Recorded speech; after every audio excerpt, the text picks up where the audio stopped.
Hello, friends. We're back again. It's Fightful.com. I am Joel Pearl, and I am here with, well, this is a big man. This is Bronson Reed. How you doing? Doing well. You know, I'm here in nice, cold Montreal, making the best of my time. It's a little bit different in terms of weather, I guess, coming from where you came from. Yeah, well, you know, Australia is always sunny and nice, and then when I moved to the United States, I moved to Florida. So I don't really experience winter until I'm on the road. But hey, I had some poutine yesterday. It's keeping me warm. I can't complain. Can we talk about poutine for a second? Of course, yeah. What's your favorite topping on a poutine, or is there like a weirdest topping you've ever seen? I mean, for me, yesterday I was on Uber Eats looking through all the different options, and I didn't realize how many different toppings you could get for poutine. I always thought it was just, you know, the fries, gravy, and the cheese. But then I saw all the different options. I ended up getting ones with little hot dog pieces on it. Really? It was delicious. Yeah, it was delicious. Last night you tweeted out, "Where should I eat dinner in downtown Montreal?" Yeah. So I don't know what you ended up doing. I actually tweeted at you and said we went to an all-you-can-eat sushi place. Yes. You should have gone, by the way. It was pretty good. We overate, but whatever, it's fine. Where did you end up, or what are you looking for in a new favorite place to eat while you're on the road? Yeah, I've been told to eat a smoked meat sandwich while I'm here. Probably from Schwartz's, I Schwartz, assume. yeah, everyone's telling me Schwartz. So I'll hopefully try to get that. You know, I'm a big fan of Katz's Deli in New York, so if it's anything like that, I'd be happy. Last night I ended up eating ramen. I don't know where from. I'm a big ramen guy, so usually you can find a decent one in most towns, especially a town like this that is good for food. Yeah. So yeah, probably the smoked meat sandwich or a nice bagel is what I'm looking for. Are you familiar with the differences between the Montreal bagel and the New York bagel? Not so much. So the Montreal bagel is a denser bagel. It's a big hole in the middle. Yep. The New York bagel's lighter, it's fluffier. Are you more like a dense bagel kind of guy, or would you want something light and fluffy? I'm gonna have to try it and then compare the two. You know, I've had the bagels in New York. Back home in Australia, they are a little bit more dense. Yep. So I'll have to try the Montreal one and then see where I line up, but we'll see. I'm starting to think that maybe we should have done this interview at Schwartz's, eating like a lean smoked meat sandwich, because this was not anywhere in my questions.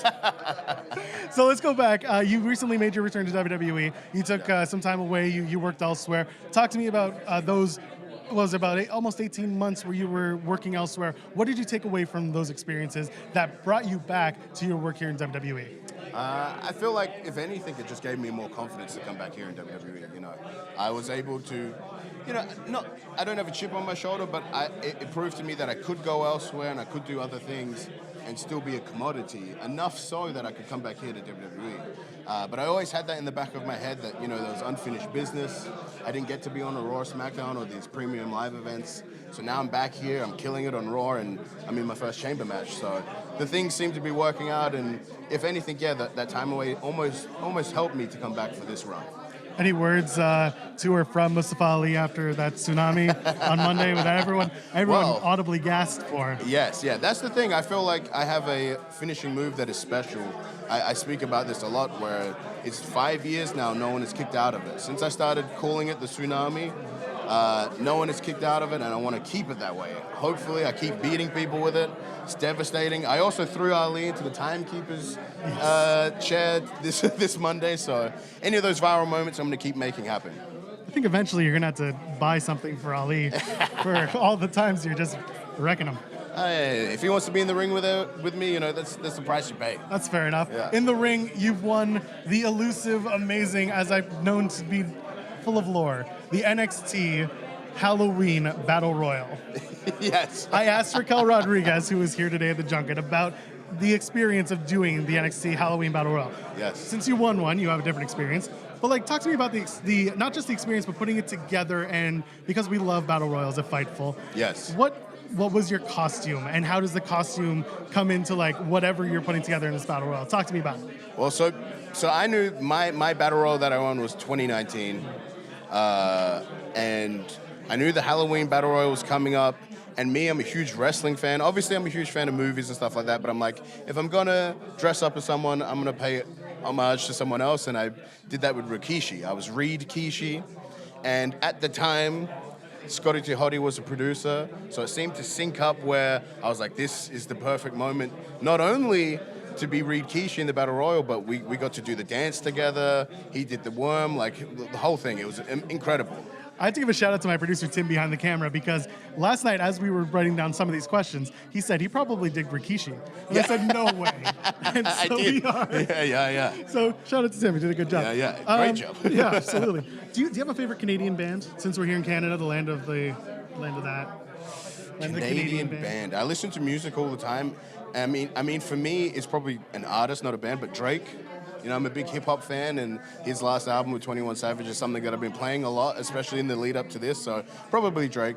Okay. It's a very basic answer. Most people are just like, Canadian bands? You guys make music here? Or like Natty said Jan Arden, and I was like, oh, okay. Oh, she has to. She's a Canadian. Yeah, she has to know the bands. She has to. Don't worry, I'm sure Sami Zayn's going to give me like Planet Smashers or something. Yeah, something down there, yeah. Exactly. Last couple of questions for you. Johnny Gargano was recently asked the weirdest place he ever wrestled in his career. I got to ask the same question to you, Bronson Reed. Weirdest place you've ever wrestled a match? I've wrestled in some very weird places. I wrestled... There's a few that come to mind in Australia. I used to wrestle in a little roller skating rink. So the backstage was actually with all the roller skates. Oh, no. So it'd sit down, it'd be a tiny little roller skating room, sit down, get changed, then go out there and wrestle. So that's probably one of them. I did wrestle in someone's old house once. So it could be that one. So in Queensland, it was like pretty much an industrial area, nothing around it, and there's this old house that's been gutted out into a room probably this size, so not that big, and there's a ring in the middle, and I wrestled there in front of maybe 20 people. So were people like breaking walls and like? No, it was for hire. You could hire out this old house, and somehow they hired it for pro wrestling, and that's why I wrestled. Yeah, That's wild. I wrestled in churches a lot in Australia as well. That's common here too. Yeah. And so finally, the big question. This comes from the man from Sean Ross Sapp. Feel free to. Sean. I know, right? Feel free to say whatever you want about Sean Ross Sapp. Anyway, he wanted to ask, with WWE 2K23 on the horizon, who do you think would be rated the lowest on the roster? Oh, the lowest. I mean, after Monday, it could be Ali. Oh my goodness. Could be Dolph Ziggler. I mean, I seem to be getting a lot of, copying a lot of stuff online for beating people's heroes in Dolph and Ali, but hey, if their stat line was a little bit higher, maybe they would beat me. That's all I need to know. Bronson Reed, thank you for your time. Good luck this weekend in Montreal at the Elimination Chamber show. That's all I got, man. We'll see you in the next one. Cheers. If you're out and about, you're using public Wi-Fi, airport, coffee shop, restaurant, hotel, NordVPN.com/Fightful will protect you. It'll protect you from online trackers. It'll protect you from getting your data stolen. It'll protect you from those malware that you get from those dangerous sites. I know what you're doing. But NordVPN.com/Fightful is going to protect you. And you can change your virtual location with just one click to get access to a broader array of content thanks to NordVPN.com/Fightful. Not just that, it works on all your devices. So no matter what you're using, you are protected. A 30-day money-back guarantee, 4 months free with NordVPN.com/Fightful, and 3 great tiers. Secure every device you own. Protect yourself on public Wi-Fi. Listen, watch your favorites abroad. NordVPN.com/Fightful.